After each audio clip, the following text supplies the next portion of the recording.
সৌরজগৎ। সৌরজগতের মোটামুটি কটা গ্রহ আছে? 8টা গ্রহ আছে, আমরা সবাই জানি। একটা গ্রহ, আগে 9টা গ্রহ ছিল, একটা গ্রহ বাদ চলে গেছে, প্লুটো।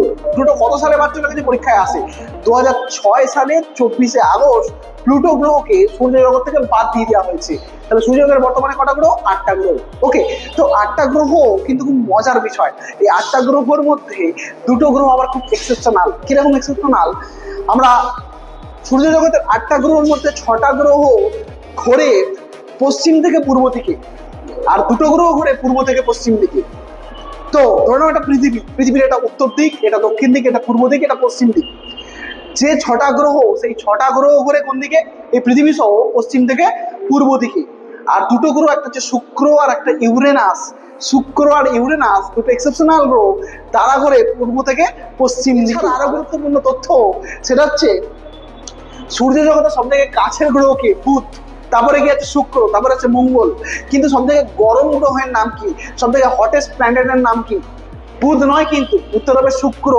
বুধ সূর্য থেকে কাছে হওয়া সত্ত্বেও শুক্রর তাপমাত্রা অনেক বেশি, সব থেকে বেশি। এই যত গ্রহ আছে 8টা গ্রহের মধ্যে শুক্রের তাপমাত্রা সব থেকে বেশি, কারণ এতে বায়ুমণ্ডল আছে এবং বায়ুমণ্ডলের মধ্যে প্রচুর পরিমাণে কার্বন ডাইঅক্সাইড গ্যাস আছে।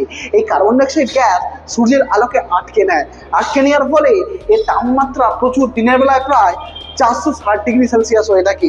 কিন্তু এই বুধের নিজস্ব কোনো বায়ুমণ্ডল নেই, সেই জন্য এর তাপমাত্রা 430 ডিগ্রি থাকে, অর্থাৎ শুক্রের থেকে কম থাকে সূর্যের কাছে হওয়া সত্ত্বেও।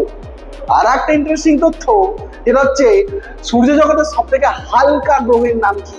সব থেকে হালকা, যেটা জলে একদম ভেসে থাকতে পারবে, সমুদ্র জলে ভাসিয়ে দিলে ভেসে থাকবে একদম, সেটার উত্তর হলো শনি।